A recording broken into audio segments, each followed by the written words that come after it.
Hi friends, அஸ்ஸலாமு அலைக்கும். இன்றைக்கி என்னோடய ஸ்டைலில் மீன் குழம்பு எப்படி பண்ணலான்னு பார்க்கலாம் வாங்க. அதுக்கு முதல்ல மீனை க்ளீன் பண்ணி எடுத்துக்கிறேன். அப்புறம் தேவையான பொருட்களை பார்க்கலாம். சின்ன வெங்காயம், 4 பச்சை மிளகா, கொஞ்சம் கருவேப்பிலை, 2 பெரிய சைஸ் தக்காளி எடுத்திருக்கேன், கொஞ்சம் பூண்டு, 1 டீஸ்பூன் இஞ்சி. மசாலா அரைக்கிறதுக்கு தேவையான பொருள்: 1/4 டீஸ்பூன் ஜீரகம், 1/4 டீஸ்பூன் பெருஞ்சீரகம், 1 டீஸ்பூன் மிளகு. ஒரு பாத்திரத்தில் 2 டீஸ்பூன் எண்ணெய் ஊற்றி 10 அல்லது 15 சின்ன வெங்காயம் போட்டு நல்லா வதக்கிக்கலாம். அதுக்கப்புறம் கொஞ்சம் பூண்டு, 1 டீஸ்பூன் இஞ்சி போட்டு வதக்கிக்கலாம்.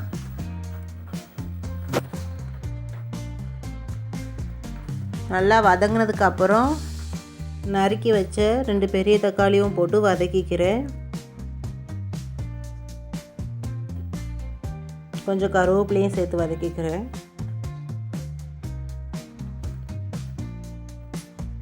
கொஞ்சம் உப்பும் போட்டு வதக்கிக்கிறலாம். அப்போ தான் கொஞ்சம் சீக்கிரம் தக்காளி மசிஞ்சு வரும்.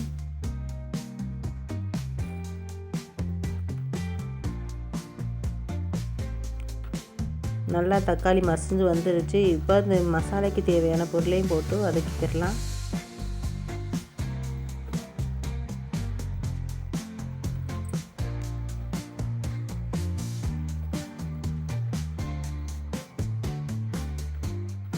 நல்லா வதங்கிருச்சு. இப்போ மிக்ஸி ஜாரில் போட்டு அரைச்சி பேஸ்ட்டாக எடுத்துக்கிடுவோம்.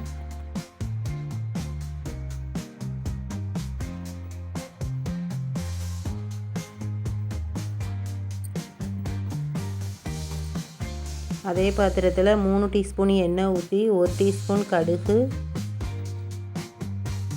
1 டீஸ்பூன் வெந்தயம். கடுகு பொரிஞ்ச உடனே கொஞ்சோண்டு பூண்டு, நறுக்கி வச்ச 1 கப்பு வெங்காயம் போட்டு நல்லா வதக்கிக்கிடுவோம்.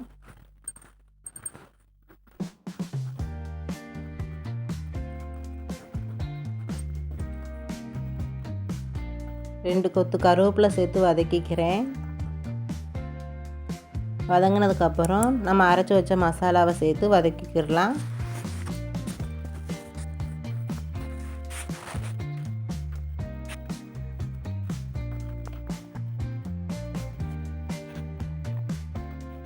நல்லா எண்ணெய் பிரிஞ்சு வர அளவுக்கு வதக்கிக்கிறலாம். கீறி வச்சுருந்த பச்சை மிளகாவையும் சேர்த்து வதக்கிக்கிறேன். பெரிய எலுமிச்சைப்பழ சைஸ் அளவுக்கு புளி எடுத்து அதை கரைச்சி குழம்புல ஊற்றிக்கிறேன்.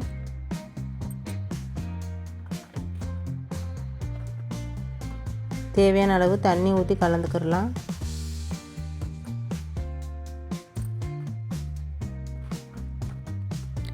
இப்போ குழம்புக்கு தேங்காய் அரைச்சிட்டு வந்துடலாம். அதுக்கு நான் அரை மூடி தேங்காய் எடுத்திருக்கேன். நான் முந்திரியை அரைச்சி வச்சுருந்தோம், அதையும் கொஞ்சம் சேர்த்துக்கிறேன். ஒரு 3 டீஸ்பூன் 4 டீஸ்பூன் சேர்த்துக்கிடலாம். நீங்கள் முந்திரி பருப்பாக இருந்தால் கூட நீங்கள் முந்திரி பருப்பு ஒரு 5-6 பருப்பு போட்டுக்கோங்க. தேங்காய் அரைச்சி எடுத்தாச்சு. இப்போ குழம்புல ஊற்றி கலந்து விட்டுக்கிடலாம்.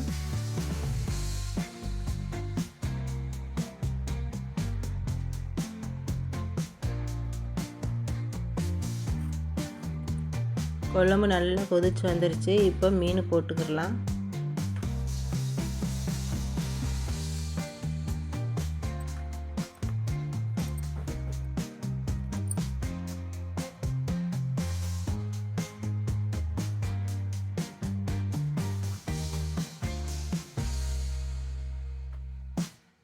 கொஞ்சோண்டு கருவேப்பிலை சேர்த்துக்கிடலாம். மீனை போட்டு கொதிச்சு வந்த உடனே கொஞ்சோண்டு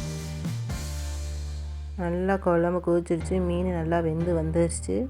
இப்போ அடுப்பை ஆஃப் பண்ணிக்கிடலாம். மீன் குழம்பு ரெடி ஆயிடுச்சு.